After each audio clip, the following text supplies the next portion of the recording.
Welcome to Attic Raiders Retro Reviews, where we're in for a night of battling nefarious ninjas as we take a look at Batman Begins Shadow Assault. Shadow Assault was released by Mattel in 2005 as an official tie-in to the movie Batman Begins, starring Christian Bale as the Caped Crusader, which was released the same year. This is a 2 to 5 player game for ages 8 and up, in which players are going to recreate the final battle from the movie between Batman and the ninjas from the League of Shadows as he tries to stop them destroying Gotham City using a microwave emitting cannon, which they're going to use in order to vaporize the city's water supply, thus releasing a fear toxin which has been put there by the Scarecrow, turning everybody mad and ripping each other to shreds. The only problem is that doesn't actually happen in the movie. The only time we see ninjas from the League of Shadows is at the beginning of the movie when Bruce Wayne travels to Bhutan and goes to Ra's al Ghul's temple to train with the League of Shadows. But at that point he's not Batman yet and he doesn't have the suit. By the time he does have the suit and that the microwave emitting cannon is in play at the end of the movie, the ninjas are nowhere to be seen. So we've got a bit of a mishmash mix-up of some of the different elements from the movie making up this game. As you can see from the front of the box, we've got some really lovely painted box art, and considering that all of the characters are completely dressed in black, there's some great use of shadow and highlights in order to bring out the movie accurate detail. You can also see from the front of the box that we've got a window display here showing some of the figures that you see inside, and it also shows quite prominently that there are 20 ninjas as well. So the figures are quite a big selling point on this game.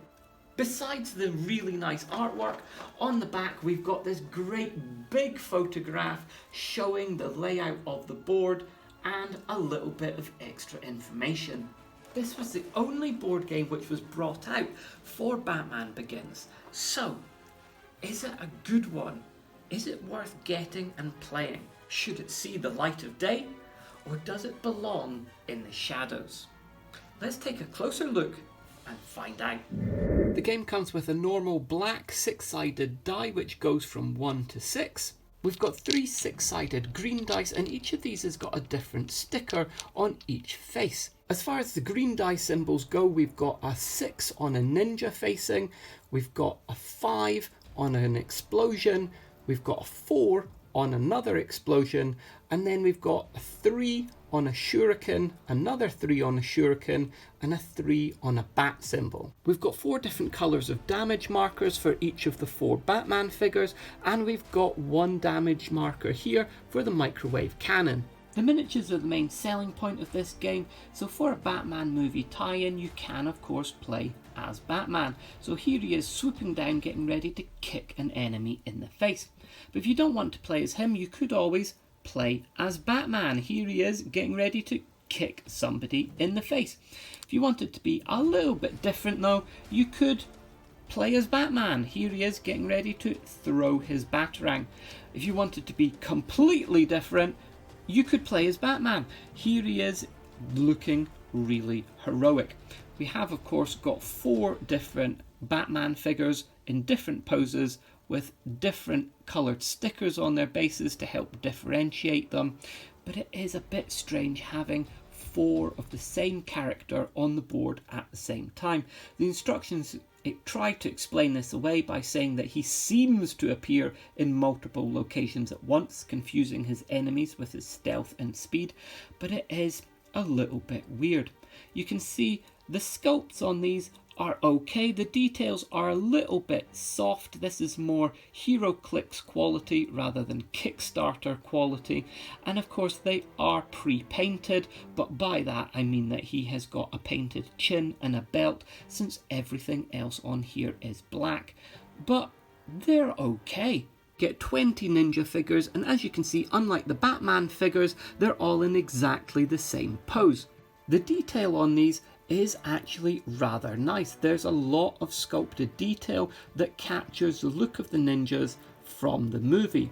The unfortunate thing is, as you can see, they are rather transparent and see-through, which means that you lose a lot of that detail. You can't see them. The back of the box obviously shows an earlier prototype where the ninjas are cast in grey plastic, and you can see that a lot more of the details show up on them. It's a bit of an odd choice to have them cast in transparent plastic, but I guess it's to show their stealth-like nature as they slip in and out of the shadows.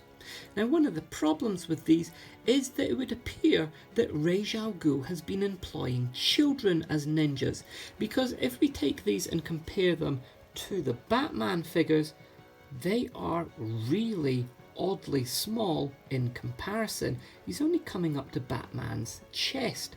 It's a bit of an inconsistency. I imagine it must have been a money-saving move, but it does look a bit odd on the board.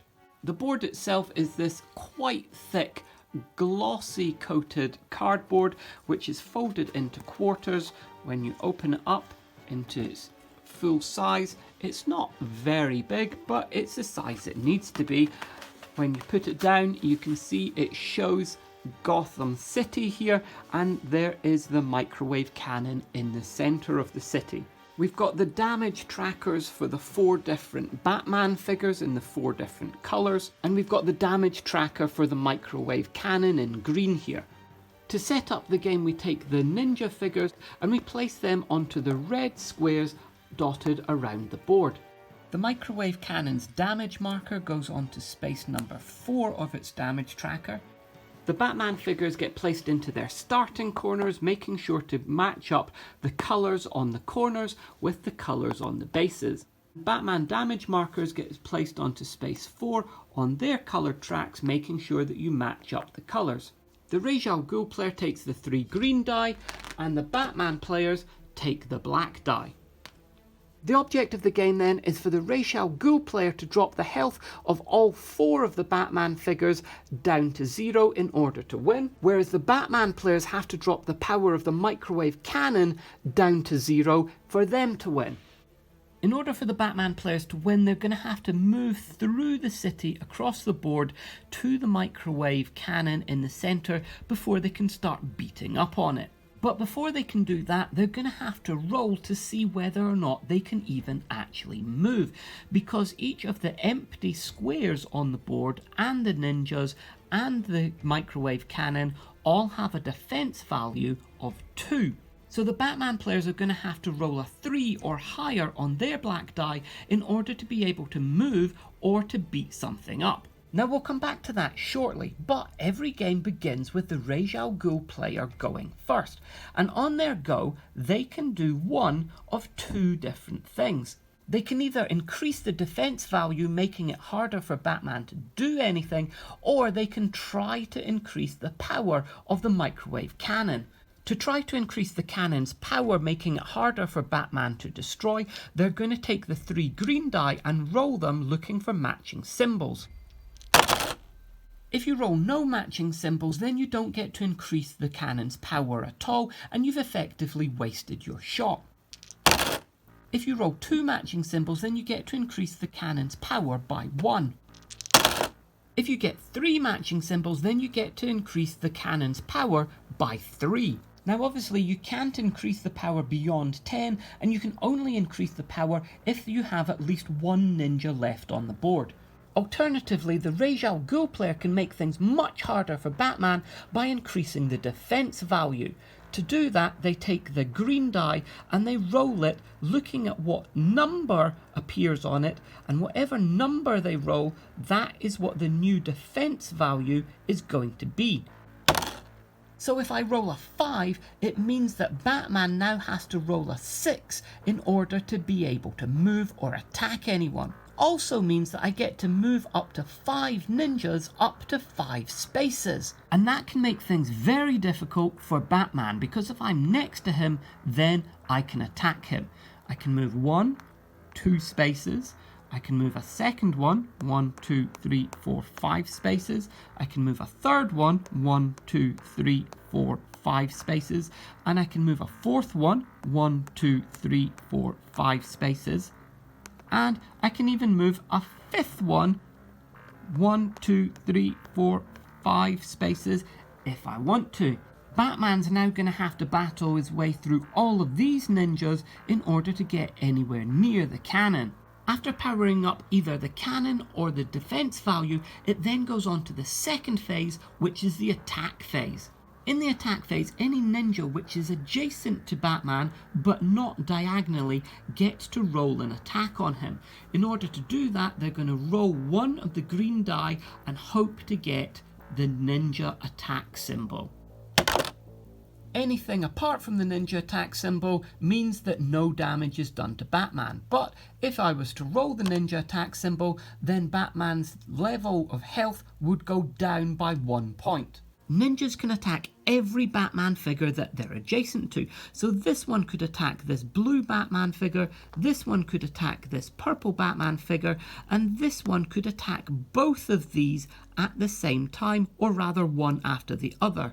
They couldn't attack this one here though because they're diagonal. The ninjas can easily swarm the Batman figures, but when they roll to attack, there's only a 1 in 6 chance of hitting them and doing damage. If the Batman players get next to the microwave cannon in order to attack it, then the Ra's al Ghul player can attack any of the Batman figures in adjacent spaces next to the cannon with the cannon itself. In order to do that, they're going to take the 3 green die and roll them looking for this explosion symbol in order to get hits on Batman. Before you roll those dice, you're going to have to declare how you're going to actually use them. You can either use all 3 of them rolling against one Batman figure, or you can use 2 of them rolling against one figure and 1 against the other figure. Or of course, if there were 3 Batman figures adjacent, you could roll 1 against each of the 3 of them. When you're attacking with a cannon and you're looking for the explosion symbol, there's 2 of these on each die out of 6 sides, so there's a 1 in 3 chance of hitting Batman with the cannon. Since there are 2 of these and only 1 of these, then you're twice as likely to hit with the cannon as with a ninja. So as you can see here, we would have hit Batman 2 times, thus moving that figure's tracker down 2 spaces. If the tracker ever reaches 0, then that figure is eliminated from the game. On the Batman player's turn, they're going to try to get to the centre of the board to attack the cannon. Now they can move in any non-diagonal direction they want, as far as they want, but each time they move 1 square, they're going to have to overcome the defence value. And while the defence value resets to 2 at the start of each round, it might be as high as 6. So assuming a defense value of 3, this Batman player to move to this 1 square here will have to roll the black die and get a 4 or higher. With a 4, we can move. But then to move again, we're going to have to roll another 4 or higher. Got another 4, so can move again. Now we have to roll again to move. We've only got a 3 this time, so that means this Batman's journey is at an end. As Batman makes his way across the board, any ninja that he lands adjacent to, he must battle. And to do that, he's going to take the black die and roll it, trying to beat the current defense value. If the defense value is still 3, I need a 4 or higher. I've got a 6, so that ninja is eliminated from the board and Batman must move into the space that he occupied. And then he can roll to see if he can move again. If he didn't beat that ninja's defense value, then he would just have to stay put. That would be the end of his go, and he would have to beat that ninja next time before he could move anywhere. Which would be rather bad news for him, because in the meantime, on Ra's al Ghul's next go, he could end up moving lots of ninjas into this space, and Batman would have to defeat all of them before he could move anywhere. If Batman's next to the microwave cannon, he's going to have to roll to defeat the current defense value in order to hit it. Each time he successfully hits it, the power value goes down by 1. But remember, the Ra's al Ghul player can use his turn in order to try and move it back up. As soon as the cannon gets down to 0, then Ra's al Ghul has lost and Batman has won the game. As an asymmetric game with different ways of moving, battling, and winning depending on whether you're a Batman player or a ninja player, there's a lot of rules to get your head round in this game. But as you play it, it does become fairly straightforward and simple. What appears like quite a lot of options really does narrow down to just one. And that's the main problem with this game, is that it really does feel like it's just playing on tracks. You don't really have much of a say on what you do, at least not if you want to win the game. If you're a Batman player, you're just moving in a straight line towards the centre of the board, occasionally making very slight detours to go around ninjas, but not going too far around them because you have to roll every single time you want to move a square, so you don't want to have to try to move too many squares. If you're a ninja player, yes, you can choose to power up the microwave cannon, but I find pretty much in every single game there's not really any point. You may or may not be able to power it up, and if you do, you're just basically letting the Batman players have free reign of moving across the board. The only thing that's strategically or tactically worth doing in this game is rolling in order to increase defense value of the squares and the ninjas. With a round starting defense value of 2, then the lowest you can roll on the die is a 3, so if you choose to try to increase it, you're always going to increase the defense value to at least 3, potentially 6, which means that the Batman player has only got, even if you don't increase it, they've only got a 50-50 chance of moving any squares at all. But as soon as you choose to roll it, then that chance starts coming down considerably. Not only that, but you get to move your ninjas and attack with them. And who doesn't want to do that? But again, when you're moving the ninjas, there's not really anything tactical to do with them. You're just going to swarm as many ninjas as you can towards Batman in order to overwhelm him and pin him down to the spot. In fact, you don't even need to swarm him. All you need to do is line up your ninjas, because as long as Batman has to fight one of them, as soon as he beats that one, he has to move into the space that it was just in which case he's going to be having to fight the next ninja in order to continue going anywhere. So you can just have a huge comedy queue of ninjas that he's going to have to fight one after another before he can do anything. There's a lot of rolling in this game in order to move, in order to try and move, in order to hit anything. So if you don't like dice rolling games, you're really not going to like this one. And for a dice rolling game, they really could have used better quality die, which didn't have just stickers on each face, which quite often aren't recessed properly and start peeling off. While this is quite a nice looking game and can be picked up really quite cheaply online, it's sadly not really a good one. As I said, there's no tactics to this, there's no strategy needed. It's not really one I would recommend, at least to play, even if you're a great big Batman fan like me. Well, I hope you've enjoyed what you've seen here today. If you have, please remember to like, comment and subscribe. And on that point, I'd just like to say a huge thank you to everybody who has subscribed, because we finally hit 1,000 subscribers, which I think is absolutely amazing for a little vintage channel. We'll be back with more vintage board games next time, but until then, this is Attic Raiders Retro Reviews.